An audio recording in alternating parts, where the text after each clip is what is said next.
ഓണത്തോടനുബന്ധിച്ച് സാമൂഹ്യ സുരക്ഷാ പെൻഷനുകൾ, ക്ഷേമനിധി പെൻഷനുകൾ, പ്രവാസി പെൻഷനുകൾ കൈപ്പറ്റുന്ന ഗുണഭോക്താക്കൾക്ക് വമ്പൻ സന്തോഷ വാർത്ത. സംസ്ഥാന സർക്കാർ വീണ്ടും പെൻഷൻ വിതരണത്തിലേക്കായി തുക അനുവദിച്ചിരിക്കുകയാണ്. ക്ഷേമ പെൻഷൻ വിതരണം ചെയ്യുന്നതിലേക്കായി 1105 കോടി രൂപയാണ് സംസ്ഥാന സർക്കാർ അനുവദിച്ചിരിക്കുന്നത്. പെൻഷൻ തുക വിതരണം ഇന്നു മുതൽ ആരംഭിക്കും. ഓഗസ്റ്റ് മാസം 19 മുതൽ ഓണത്തോടനുബന്ധിച്ചുള്ള സാമൂഹ്യ സുരക്ഷാ പെൻഷനുകളുടെ ആദ്യഘട്ട വിതരണം സംസ്ഥാന സർക്കാരിന്റെ ഭാഗത്തു നിന്നും ആരംഭിച്ചിരുന്നു. ഈ സാഹചര്യത്തിലാണ് വീണ്ടും അടുത്തഘട്ട വിതരണം കൂടി സംസ്ഥാന സർക്കാരിന്റെ ഭാഗത്തു നിന്നും ഇന്നലെ പ്രഖ്യാപിച്ചത്. ക്ഷേമ പെൻഷൻ വിതരണം ചെയ്യുന്നതിന് 1105 കോടി രൂപ അനുവദിച്ചതായി മുഖ്യമന്ത്രി വി.ഡി. സതീശൻ അറിയിച്ചിരിക്കുകയാണ്. ക്ഷേമനിധി ബോർഡ് വഴി പെൻഷൻ വിതരണം ചെയ്യുന്നതിന് 32 കോടി രൂപയാണ് അനുവദിച്ചിട്ടുള്ളത്. പെൻഷൻ ഒരു മാസവും മുടങ്ങാതെ കൊടുക്കണമെന്ന UDF സർക്കാർ നയത്തിന്റെ ഭാഗമായാണ് ഇപ്പോൾ പെൻഷൻ തുകയ്ക്ക് വീണ്ടും പണം അനുവദിച്ചിരിക്കുന്നതെന്ന് സർക്കാർ വ്യക്തമാക്കി. 51,59,472 ഗുണഭോക്താക്കളുള്ള സാമൂഹ്യ സുരക്ഷാ പെൻഷൻ നൽകുന്നതിനായി സംസ്ഥാന വിഹിതമായി 951.40 കോടി രൂപ അനുവദിച്ചു. സർക്കാരിന്റെ ധനസഹായത്തോടെ ക്ഷേമനിധി ബോർഡ് പെൻഷൻ നൽകുന്ന 16 ബോർഡുകളിലെ 6.59 ലക്ഷം ഗുണഭോക്താക്കൾക്കായി 130.32 കോടി രൂപയും ദേശീയ സാമൂഹ്യ സഹായ പദ്ധതി NSAP വാർദ്ധക്യ, വിധവ, ഭിന്നശേഷി പെൻഷനുകളിലെ 8,46,456 പേർക്കുള്ള കേന്ദ്ര സംസ്ഥാന വിഹിതമായി 24.76 കോടി രൂപയും അനുവദിച്ചിരിക്കുകയാണ്.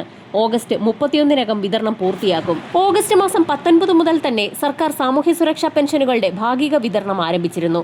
പെൻഷൻ വിതരണം ആരംഭിച്ചെങ്കിൽ പോലും ഒട്ടുമിക്ക ഗുണഭോക്താക്കൾക്കും തുക എത്തിച്ചേർന്നിട്ടുണ്ടായിരുന്നില്ല. ബാങ്ക് അവധികൾ കൂടി പരിഗണിച്ച് പെൻഷൻ കൈകളിലെത്തിക്കുന്ന ഗുണഭോക്താക്കൾക്കുള്ള വിതരണം സംസ്ഥാനത്ത് സജീവമാകും. ബാങ്കുകളിൽ തുകയെത്തുന്ന ഗുണഭോക്താക്കൾക്ക് DBT സംവിധാനം വഴിയുള്ള പണം ട്രാൻസ്ഫർ ചെയ്ത സാഹചര്യത്തിൽ ബാങ്ക് അവധിയാണെങ്കിൽ പോലും തുക അക്കൗണ്ടുകളിലേക്ക് ക്രെഡിറ്റ് ആകും.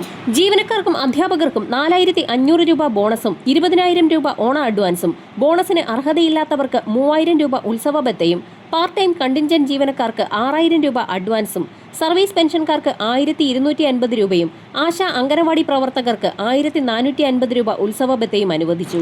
ഈ സാഹചര്യത്തിലാണ് പ്രവാസി ക്ഷേമനിധി ബോർഡിന്റെ പെൻഷൻ വിതരണത്തിന് 32 കോടി രൂപ കൂടി സംസ്ഥാന സർക്കാർ അനുവദിച്ചത്. ഓണത്തിന് മുന്നോടിയായി പെൻഷൻ തുക ബാങ്ക് അക്കൗണ്ടുകളിലെത്തും. 3 മാസമായി പെൻഷൻ മുടങ്ങിയിരിക്കുകയായിരുന്നു. 32 കോടി രൂപ അനുവദിച്ച സാഹചര്യത്തിൽ 1 ഗഡു പെൻഷൻ തുകയാണ് ഗുണഭോക്താക്കളിലേക്ക് എത്തുന്നത്. ഇനി 2 ഗഡു പെൻഷൻ കുടിശ്ശിക കൂടി ബാക്കി നൽകാനുണ്ട്. പ്രവാസി പെൻഷൻ 3 മാസത്തോളമായി മുടങ്ങിക്കിടക്കുന്ന സാഹചര്യത്തിൽ തിരുവോണ ദിനത്തിൽ സെക്രട്ടേറിയറ്റ് പടിക്കൽ കഞ്ഞിവെച്ച് പ്രതിഷേധം സംഘടിപ്പിക്കാൻ പ്രവാസി സംഘടനകൾ തീരുമാനിച്ചതിനിടയ്ക്കാണ് പ്രവാസി പെൻഷൻ 1 ഗഡു അനുവദിച്ചത്. പ്രവാസി ക്ഷേമനിധി ബോർഡിൽ നിലവിൽ 9.5 ലക്ഷത്തോളം അംഗങ്ങളും 94,000-ലേറെ പെൻഷൻകാരുമാണുള്ളത്. പ്രവാസി പെൻഷൻ 3,000 രൂപ വീതമാണ് ഗുണഭോക്താക്കളുടെ ബാങ്ക് അക്കൗണ്ടുകളിലേക്ക് എത്തുക.